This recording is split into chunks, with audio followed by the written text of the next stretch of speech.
That with the idea of going to man, or it's in a form to be given to man down the line, it is a felony to be treated as if it were a scheduled drug. The only exception is if it has been approved or exempted by the FDA. And hence, all research in this area now is in the control of the FDA, and I don't think that is where it belongs. But that is what the law says, and it's going to be a very interesting evolution as it's tested in court in various ways over the next decade. But that is what was passed into law last October. Good.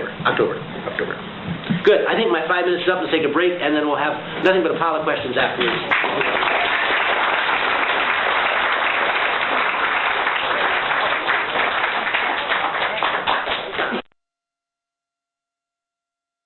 Stimulants. It's been used as a learning adjunct to help learning process.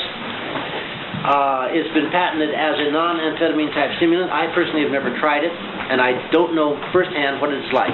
Has anyone here used Pimoline? Yeah, I tried it. What's your feeling on it? I found it really unpleasant. In fact, I'm glad I had the supportive friends to help me through it. All of my thought processes were accelerated about 5 times, and there was a distinct feeling of like unhappiness or displeasure with it. But the only thing I could define was my thought processes were speeded up about 5 times. But that was not a virtue. Right. Okay, someone else will try it. Well, supposedly it's the one stimulant that actually increases RNA synthesis in the brain. And so it has that to commend it. Additionally, I found combined with cannabis is my formula for genius. Two opposite views of the chemical. I personally cannot give any first-hand knowledge. I do not know that first. I think you were probably taking too large. Question. Yes. Do you know of any long-term negative effects of taking Adam or Eve chronically? By Eve, is Eve the N-ethyl? That's the ethyl analog. Ethyl analog. Yeah. Long-term, brief long-term effect. Long-term, how long is long? If you take it chronically, frequently, you get totally refractory to it. That is, in a sense, it's building up something in the body that says, I don't respond to it anymore. My first experiment with Adam or MDMA on a chronic basis was an actual effort to determine what its tolerance was, how you build up tolerance to it, and what it was like.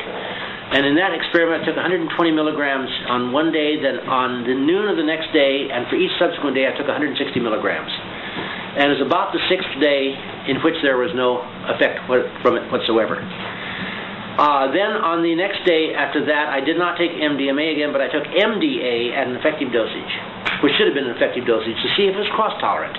It's a way in which you can ask, say, not only are the materials similar to each other pharmacologically in this sense, but do they respect the same receptor site in the body? If you exhaust the receptor site to one, is the other not welcome, so to speak? And the MDA had a full and proper response. So there's no cross-tolerance to MDA. I stayed totally free of anything for 7 or 8 days after that and had a full normal response to MDMA again. So there's short-term tolerance to build up over a few days. 6 is a comfortable number. At which point, you should obviously not, there's no point in abusing yourself to that extent. I know of one person in Los Angeles, a wife or girlfriend, I never was sure which, of a physician, who was on a run and was, when I saw her, was still running between 700 and 800 milligrams a day and had been doing so for quite a while. And she was neurologically fragile. She was twitchy. She was just this kind of thing. And I said, I think the proper psychological term for that is greed, in which she just wanted to push and milk and push. And she was, I think, she was not comfortable, and yet she wanted the response. It was true greediness, and I was not comfortable with what I saw. So I think you get into the habit of wanting to increase the dosage. This is one of the common failings in something that person likes and it doesn't respond quite as much. You know, if 2 is good, 3 is better. You tend to increase the dosage. A lot of these compounds, amphetamine is a superb example of a compound that when you become tolerant to its sympathetic activity, to its stimulation, and begin increasing the dosage, you begin invoking psychological changes at dosage. Once your heart can take the push, you begin getting new effects that come in at 100 to 200 milligrams of amphetamine. And I suspect you may have the same trouble with MDMA. And I'd be very leery of chronic usage and of upping the dosage. Yes? Would you have any caveats for, say, once a week taking 100 milligrams? over a long period of time? Maybe a shade often, maybe not. Probably not bad. I think that probably. How long is a long period of time? I don't know. The records are not available. We just don't know yet. But I see no reason why occasional usage, maybe a week or maybe every other week or something like that, should be harmful over an extended period of time. It's just pure guesswork, but that's my opinion. Good. Questions? Yes.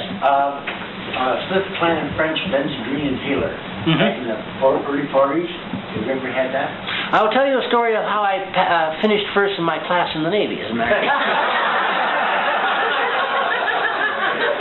I was in what's called, this is during World War II, as you may have guessed, and I was in what's called a fire control school, which the first person who graduates top of the class gets a third class petty officer's rate. I wanted that, because you don't have to do quite as much work. And I was in a class with two real red-hot, wise-ass smart people, and the three of us were competing.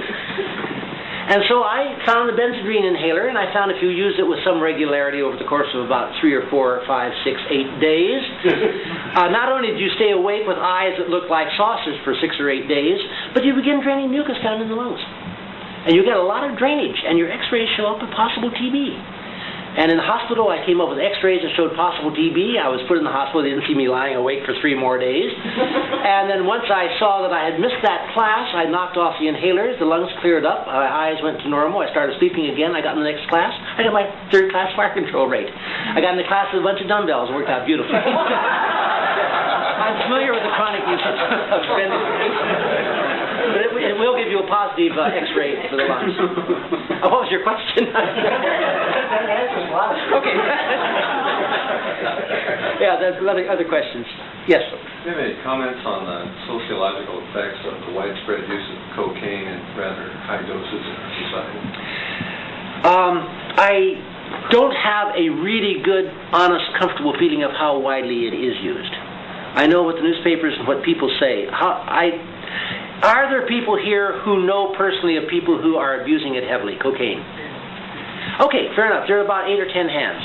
I don't know of anyone in that situation. Well, I should rephrase that. Okay. I consider that even what you might consider a mild dose to be a fairly high dose because of its, I think, toxic. So in any level, I think it's probably a problem in such widespread use. But I was wondering your thoughts on that. Okay, from the as far as the social use of cocaine broadly, I think it is, as with stimulants, which it is intrinsically a stimulant, is an escape drug, which I am not keen on. I do not choose to conduct myself that way. It is a very fad drug, a very socially reinforcing material to use, so one does it for the environment you're in, the attention you get, and the competition with others that you wish to interact with in a competitive way, which is a strange justification for using a drug. I think I've seen it used intravenously, which scares me very, very much, because the dosage, the so-called therapeutic index between intravenous levels that are stimulant and intravenous levels that are potentially will cause a form of unconsciousness, at least a coma form, is very small. One thing that I think everyone should do when they really think they're on a cocaine run is see what I saw at Langley Porter about a year ago, in which a person over there, Reese Jones, was running a number of people on chronic cocaine drips, IV drips. They're taking known users who were experienced. You had to get them to allow them into the experiment. And they kept them on drips that kept them at levels that were equal to smoking, free-base cocaine. By the way, free-base cocaine, crack, same thing. Smoking one, smoking the other, it's an identical drug. He kept them at levels, blood levels, that were equivalent to smoking, and they were asleep. They were dozing off. When they first went on, say, this is really great, I'm really up there, this is the best free-base I've ever had. And you look at them about half an hour later, and they're sort of dozing, they're sort of nodding, they're almost asleep. You wake them up, you touch them, you say, how's it going? Hey, this is really neat. Really neat. And they're dozing. The stimulation is lost, and you get into this refractory, almost depressed action. And many stimulants, when you get into that chronic use, don't give you that push anymore. And I think one of the hazards is you like that push, you like that rush, you like where it got during the the derivative upsweep of the curve, and you go for more. And then you one of the drugs you have to keep taking more. Until you run out of drug or run out of money or patients. I do not like cocaine primarily because I get very little action from it. It's just I'm up there in a strange way. And amphetamine, same thing with methamphetamine, get almost no response from. So I can't personally again ascribe to what the value is from cocaine. But I know a lot of people, I believe, are in some level depressed, and it gives them a feeling of power, a feeling of self-confidence. That is something they can't evoke from their own behavior patterns. Yeah, I was trying to see what it meant about the society that it seemed to be so widespread. Maybe there is something. I think you mucky around with the word power somehow. It gives a person, what does a person get when they really take a good snort of cocaine and they really like that? Feeling being able to do something, a little bit of empowerment, of giving themselves something that they couldn't get on their own. It's nice. It's a nice feeling to get that little, I think that's what comes from it. I think that is what the feedback is, and we are in a very much competitive, power-oriented society, and I think that's one of the reasons it's especially appealing in our society. Pure speculation. Yeah. Good. There's a question I saw bouncing. Oh, yes. I was wondering about the cardiovascular effects of MDMA. MDA or MDMA? MDMA. Especially, do you know of any negative interactions with thyroid? Okay. One study was done, about 22, 23 people, in which blood pressures were taken regularly before, during, after, and way after. The cardiovascular effects of MDMA are very real, and at the face of things, a little disturbing.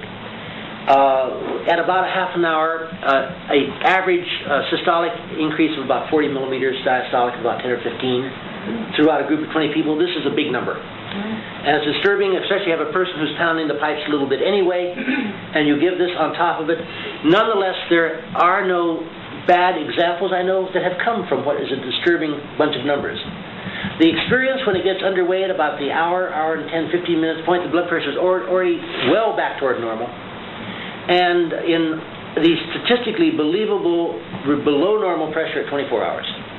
Whether it's due to something physiological or due strictly to the distress and the satisfaction with the experience, I don't know. And that was not tested for orthostatic hypertension, so I don't know if that is how that was run. I would be normally disturbed, anyone who had high blood pressure, being indiscriminate with MDMA. It definitely gives a push to the heart. As far as your argument of thyroid, I don't know how to judge that. I can't evaluate that. Yes? How about the effect on the kidneys? I don't know of any to be concerned with. Anyone have any knowledge of kidney effects with MDMA? Kidney negatives or what is a positive kidney? I don't know. Pardon? Urinary retention, some difficulty in urinating. This is quite common in sympathomimetics in general. More often difficulty and awkwardness in you may try more often, but you don't succeed as much. It's hard to say, but that's not a measure necessarily of kidney. That's a measure of the autonomic nervous system balance. I don't know of any connection with kidneys right or left. The kidney right or left. Connections right or left. How about the adrenals or the liver? Liver is definitely involved because the liver is responsible, as far as I know, of metabolism, and the compound is almost totally metabolized. The material taken in, about 10% is excreted unchanged. The other 90% is metabolized, and I suspect in the liver. On the other hand, normal liver function is not a large amount of chemical.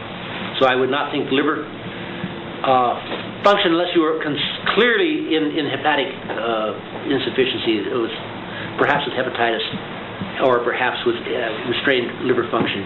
I'd be a little suspicious, I would, with any drug that had to be metabolized. But in general, I don't see why the liver would be distressed by the drug. What about cerebrospinal fluid from MDMA? Oh, this follows a rumor that I've heard from somewhere that it does something weird to the cerebrospinal fluid.